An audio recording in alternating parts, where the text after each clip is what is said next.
Greetings and welcome to the Unit 2 of Module 1 of TALG.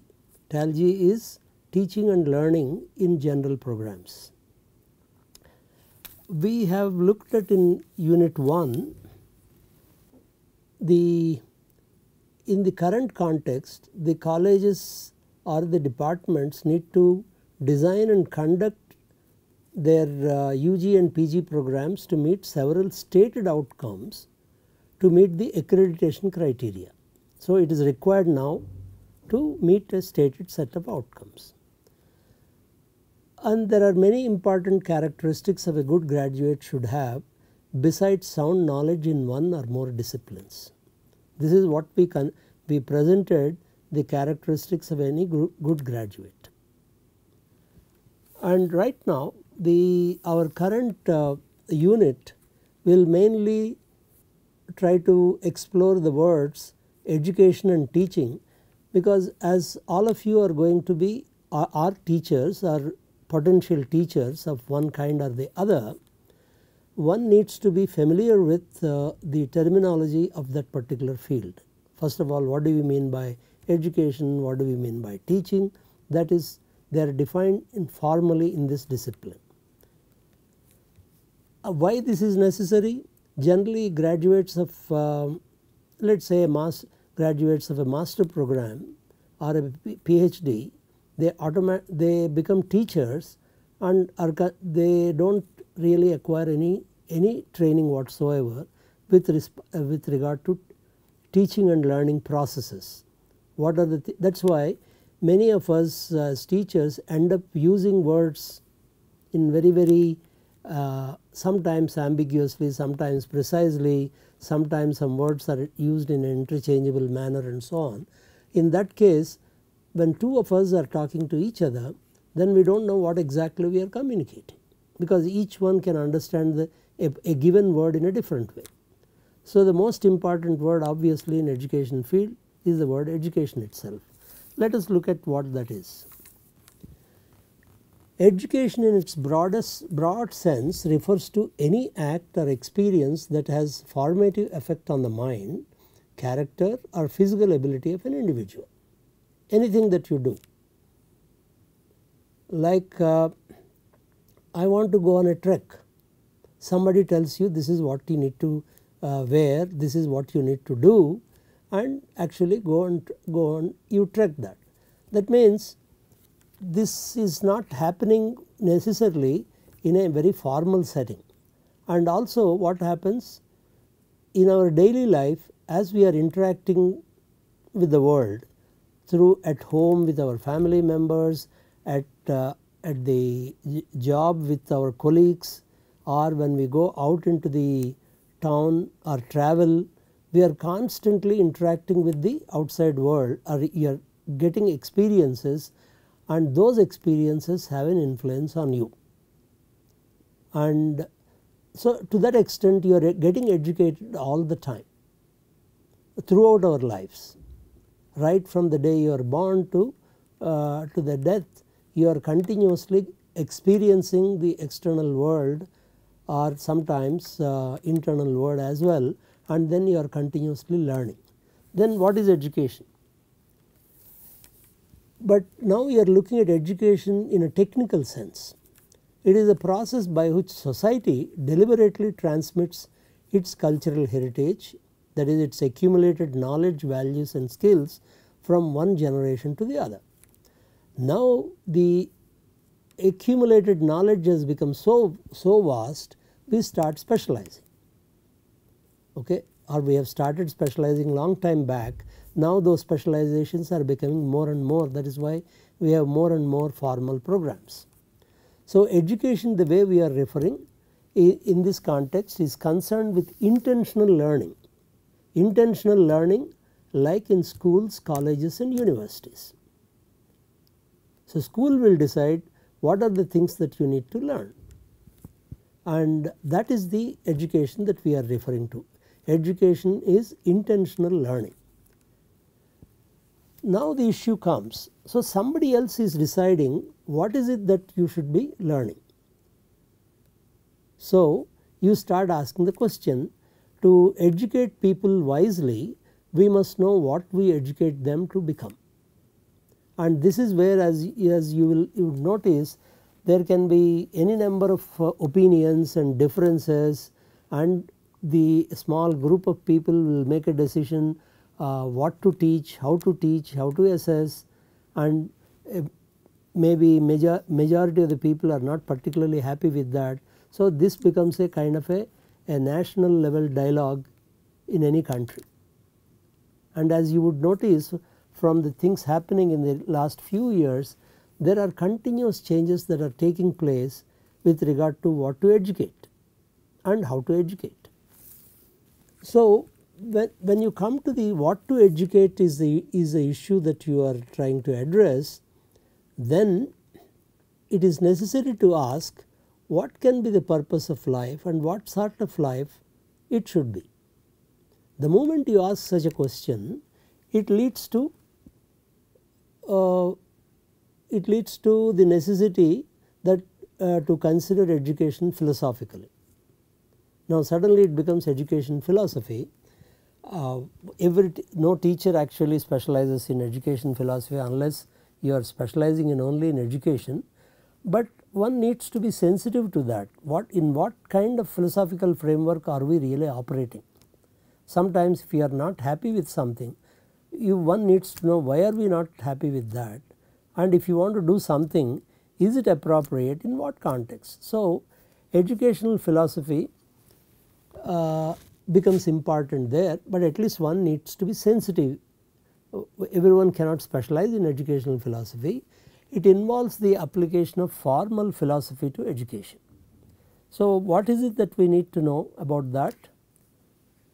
So philosophy itself is not one, there is not one school.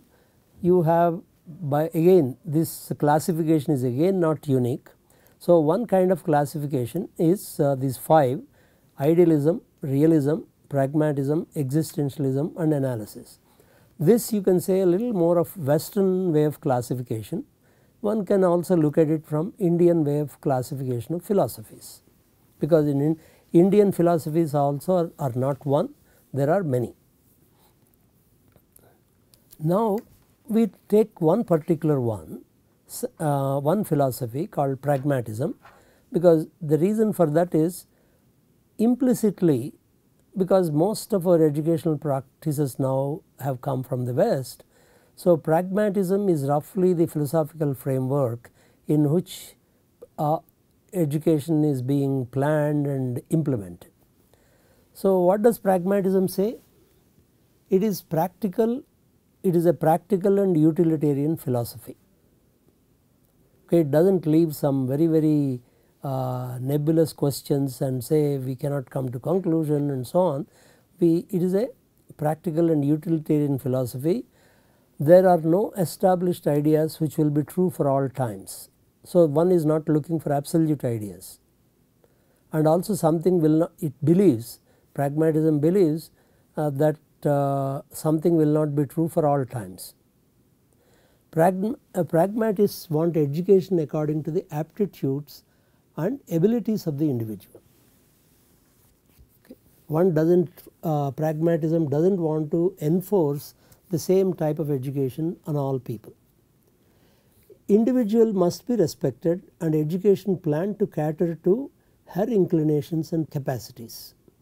It makes activity the basis of all teaching and learning. That suits actually the present day approach to education, but this is broadly the framework of pragmatism. This is only to give a sample. We are not dealing with the philosophy of pragmatism in detail here. Now coming to higher education, aims of higher education, if you take, when we talk about higher education, mostly post 10+2 activity. That means after the 12th standard, whatever you do, we call it higher education, and higher education will refer to the undergraduate degrees, the postgraduate degrees, as well as research degrees. All are considered to be higher education. And as we said, the dominance of degree level education, to get an idea, you can imagine it will be in India you are talking about 400 lakhs of or more students in operating in the area of higher education in India. So the numbers are very, very, very huge. And here, when you come to the general programs, the aims of each program cannot be that universal. That is the first thing. That means I can design an undergraduate program meeting certain minimum requirement. The goals can be very different from, let us say, even if you take one a BA in economics offered in one institute need not be identical to BA economics offered in some other institute. It can be quite different. Though in colleges affiliated to a university, everybody will have to follow the same thing, which is very unfortunate, and that happens only in India, where you have few hundred colleges affiliated to one university, and all programs will have to be, for example, a BA in economics offered in all the affiliated colleges will have to be practically identical. Such a requirement does not exist anywhere else in the world. Okay, but even then, the BA economics and BA sociology, if you compare them, the outcomes, the aims of those programs are not that universal. I can redefine my so called BA in sociology differently. That is the first thing. In general programs, aims cannot be that universal. So universities and colleges offering the programs will have to identify these aims, we are calling them as program outcomes. What are the aims of this program? Though they will not be that different from one institution to another. For example, we have seen a good graduate has certain characteristics which we kind of explored in the previous unit. So any graduate, if you look for, you will say yes, these, and possibly you will add more or you will edit a little more. So to that extent, these program outcomes will not be that different from one institute to the other, but each institute will have to define or identify its own program outcomes. Now we will look at these program outcomes in a little more detail when we go in the next unit. Now let us consider what is teaching. Teaching is the process of helping others to acquire knowledge, skills and values. Okay, that is what we call the teaching. The process of helping others. How do you help others? Yes, there are several processes, several ways of doing it. That is what the teaching explores. Teaching is a process of attending to people's needs, experiences and feelings, and intervening so that they can learn particular things. See, as you can see, the process of helping others will require some interventions. As defined by Smith, the teaching involves intervention. Now what are these interventions? Interventions commonly take the form of questioning. You ask something from a student to find out from what position he is talking about, what knowledge he has and so on. Questioning, listening, giving information, explaining some phenomenon, demonstrating a skill or a process, testing the understanding and capacity of a student, and facilitating learning. These are the activities that constitute intervention. And these learning activities can be note taking, discussion, assignment writing, simulations and so on and on. we will explore these in the module related to instruction. So, this is what teaching is. Kindly note that teaching is a process of helping others to acquire knowledge, skills and values. And this is a field, teaching is a field that has been under consideration for maybe almost a century. So, to that extent it has been explored in great detail and so many schools of thought exist. So, let us look at some of them just only from the point of view saying that so many models exist. Now, what are models of teaching? Teaching models may help teachers to create conducive environment for learning. That means once I pick up a particular model of teaching which I think is suitable for my group of students, for the kind of subjects that I am teaching in my context, if I choose a particular model of teaching, then it will help me to create conducive environment for learning, and it will also help me to plan learning centered educational experiences. Okay? Because teaching is all right, but our goal is students have to learn. So, how do you create experiences, educational experiences that actually it facilitates the learning by the student. And this model also may help me to develop new and better forms of opportunities for education. Okay. This is what a model of teaching will help. Now, there are families of teaching models. Okay. You have information processing family, personal family, social interaction or development family, behavioral modification family. So many models, and in each family again you have several specific models. Again, if you take information processing family, I do not have the list, but it can be 10, 15 different teaching models. And what we look at under the personal family, what does it do? A particular family, this characteristics of this family of teaching models. This deals with the personal development of the individual. The primary goals are to increase the student's sense of self-worth and to help students understand themselves more fully, to help students refine their own emotions, to foster students' creativity. These are the broad characteristics of this family. And within this family you have a model called Glasser's model of teaching. William Glasser, he has given this model which is followed by a large number of people even today.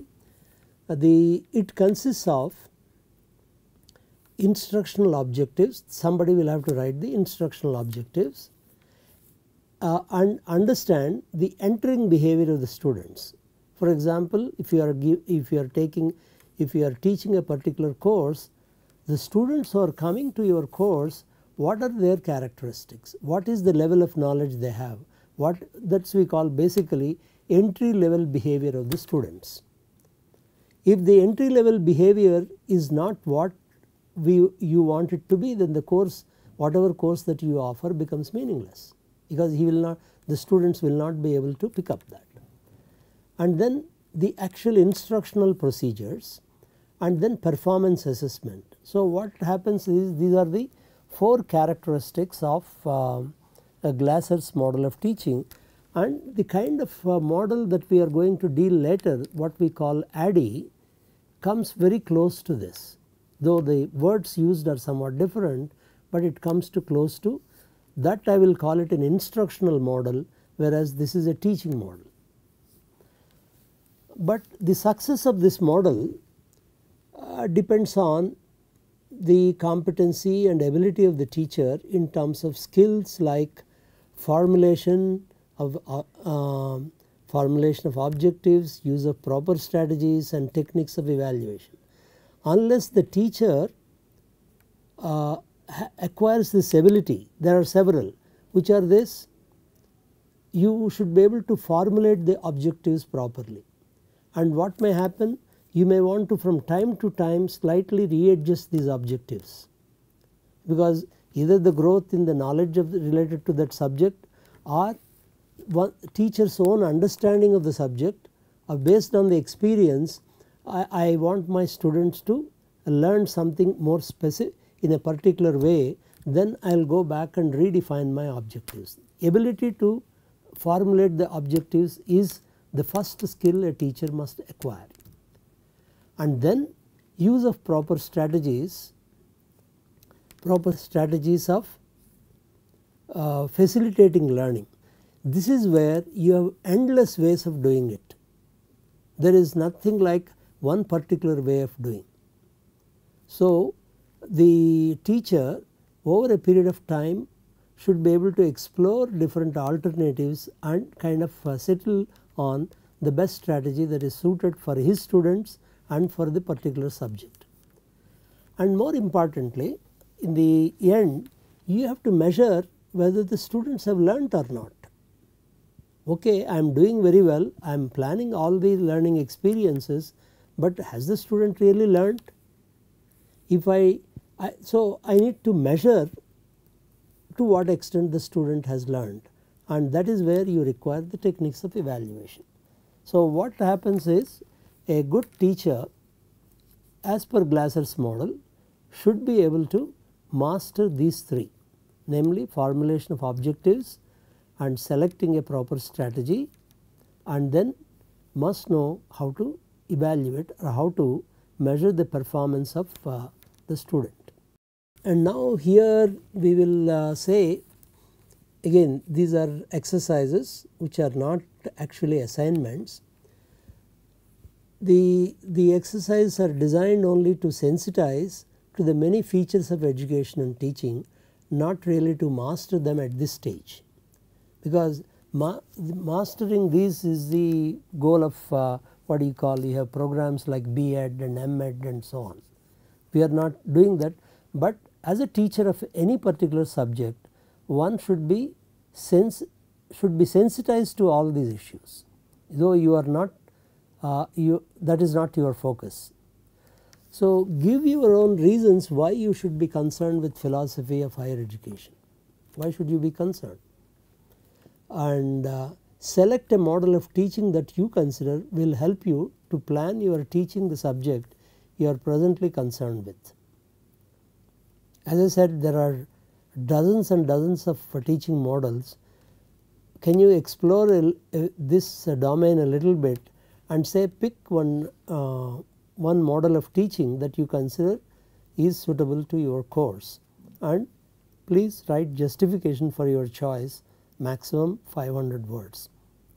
And there is huge amount of literature on the internet. There is no dearth of literature at all. You do not have to buy any books.